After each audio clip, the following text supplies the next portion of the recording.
Thornclaw has quickly become one of my absolute favorite characters in the past year, but like Hazeltail, my love for him didn't begin in reading the canon, but in digging into it to construct a fuller character for my own story.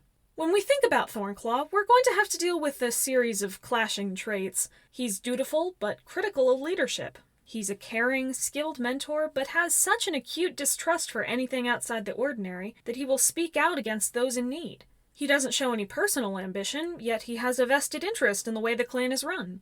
And depending on where you look, he may have trained in the Dark Forest, despite hating outsiders and any potential breaks to the warrior code. This problematic divide in his personality truly originates from the fact that he was never given the focus of a story, and was used for whatever the story needed a background character to be. He was born in the first arc, a time where kits and even most apprentices weren't used as real characters. Thornclaw and his siblings weren't even talked about by name until their apprentice ceremonies. These apprentices were not defined characters at all. They were only even mentioned doing patrols or normal apprentice duties, and there was no personality given to them. They take the standard, kind, but not extravagant characterization. The apprentices are there to fill out the clan, not to have lives of their own. The exception, of course, is Cloudpaw, who, as a former kitty pet and Fireheart's nephew and apprentice, was always given personality in the spotlight. But even putting him aside, the other apprentices in Thornclaw's generation got big character beats after a while that helped them define their characteristics. Cinderpaw hurt her leg and became a medicine cat. Brackenpaw was left without a mentor when Graystripe cared more about running off to Silverstream than training him. Swiftpaw was killed, and Brightpaw was permanently injured in a dogfight that was partially their own fault. Thornpaw, though, never has a character-defining moment.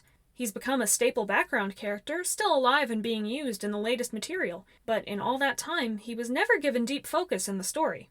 But because he wasn't defined, wherever the authors needed a background character to use for a scene or two, they turned to Thornclaw.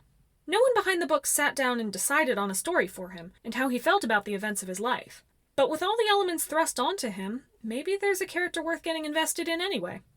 Although it wasn't given as much attention, Thornpaw choosing not to go with Swiftpaw and Brightpaw to fight the dogs was likely a defining moment for him as well. His change wasn't an instantaneous or dramatic one, but in this situation, choosing to do what he was supposed to do instead of taking a risk to become successful left him as the only one in the group without serious injuries. Imagining him as a real, living being, one would expect him to take some amount of a lesson from the event. First, that risky behavior, going against what is asked of you, can end quite poorly. But also, potentially, that if you feel someone you care about might be making a mistake, you had better speak up and make them understand, or you might lose them. The second element to his character was his experiences as a mentor. He had 4 apprentices, all within a fairly short time frame. Sootfur, after Longtail was injured, Shrewpaw, Poppyfrost, and Briarlight until her injury. Plenty of capable warriors never get 1 apprentice, so the fact that he had 4 must, in universe, imply that he was good at his job. Now, most of what we see in these relationships amounts to Thornclaw taking them on patrols or training, regular duties. But we do see a brief glimpse of his skill when he helps Briarpaw. When she is excitable and eager, Thornpaw grounds her, reminding her that she isn't yet experienced enough to train another cat, and helping her to think about exactly what she has to work on in the future. He keeps her humble and focused while encouraging her to become the best warrior she can be. He also shows the care he has for his apprentices at Shrewpaw's death. Thornclaw comes back with his body and is devastated. Even in that state, though, he wanted to stand up to Firestar and make sure Shrewpaw was remembered with honor. He was chasing prey that would have fed half the clan, doing his duty. He wouldn't have his apprentice being thought of as reckless.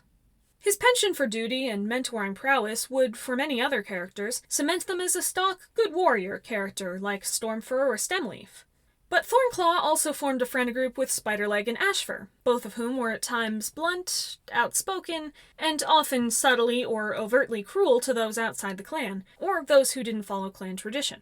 Thornclaw adopts this demeanor too, willing to stand up against leaders to speak his mind, although always in clan discussions rather than where other clans might see them. Of course, Thornclaw's friends share another common trait. They both died, long before Thornclaw. Ashfur was murdered at the end of Long Shadows, and Spiderleg died before a vision of shadows could begin. Thornclaw was born before either of his friends, but he has lived seasons longer. Having finished training all his apprentices, and without his friends, what was Thornclaw doing for all of recent history? Well, he was now the only character left to exhibit the volatile, controversial behavior that characterized his friends when they were alive. But he is still ultimately standing up when he believes something is wrong, and by the present he is doing it entirely for his own sake, rather than following in his friends' footsteps. Knowing that one of his old friends was a bad cat in ways he didn't know at the time, he speaks up at the gathering in the most recent book to explain the threat Ashfur poses. But there is one more important perspective to his personality. If we view him not as a warrior, a mentor, or a friend, but as a mate, or a father, what would we find? Well, putting aside the strangeness of the pair, Thornclaw is a caring, devoted mate to Blossomfall, excited about the kits they have. That is until Darkness Within or Graystripe's Vow, where he considers leaving her with nothing but the promise of a goodbye. And supposedly, this pair came together because they both trained in the Dark Forest. Though there is the slight concern that Thornclaw was never shown in the Dark Forest. Ivypool never saw him there, and he wasn't called to fight on their side in the Last Hope. But beginning with Dovewing's Silence and Bramblestar's Storm, after the Dark Forest battle was already done, he was grouped with the ex-Dark Forest trainees, so the truth of the matter is at this point up to the reader to decide.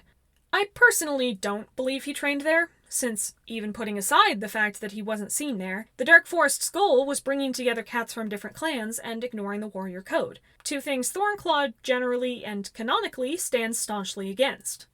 The one constant to him from his conception to the present is patrols, something not unique to any warrior, so here we enter the realm of fan interpretation. Of course, Moonkitty popularized this idea, but it is a fairly accepted part of the fanon now that Thornclaw is the patrol guy. He does in fact go on a lot of patrols, which makes sense since he is, by all accounts, a background character, and a prominent senior warrior for much of his time. But the idea that patrols are all he does morphed into the idea that he is a workaholic, or extremely vigilant if you mix in his disdain for outsiders. If patrols are all you have to work with for a character, you can branch out into many different personalities.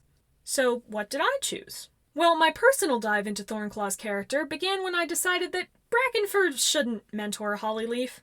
The calm, quiet, often boring Brackenford trying to train the headstrong, clever, ambitious Hollypaw didn't seem to fit, especially since I wanted Hollyleaf to be able to form a deep bond with her mentor. So who else could fit? Dustpelt was more of a father figure. Brightheart was too well-rounded and insightful to let her graduate with her issues intact. But Thornclaw? He was a good mentor, and he had a drive and duty that Hollypaw could both look up to and mirror as she grew. His controversial opinions would help her directly confront the code's stance on outsiders, and he could pass on to her the workaholic nature I decided to accept in from fanon. Their biggest difference, in my world, is ambition. But that contrast makes all the difference in how they lead their lives, for the better and for the worse. Thornclaw is a surprisingly complex character thanks to the multitude of traits and moments thrown at him at the author's convenience. He's not an outright antagonist, but he's far from being a hero, and that makes him perfect for me. I hope you can find some joy in his story too, and, if you like, decide for yourself what his fragmented characterization means, and use him in a story of your own. Thornclaw has a lot of potential to give. Thank you for watching, and always remember to do your best and speak your mind.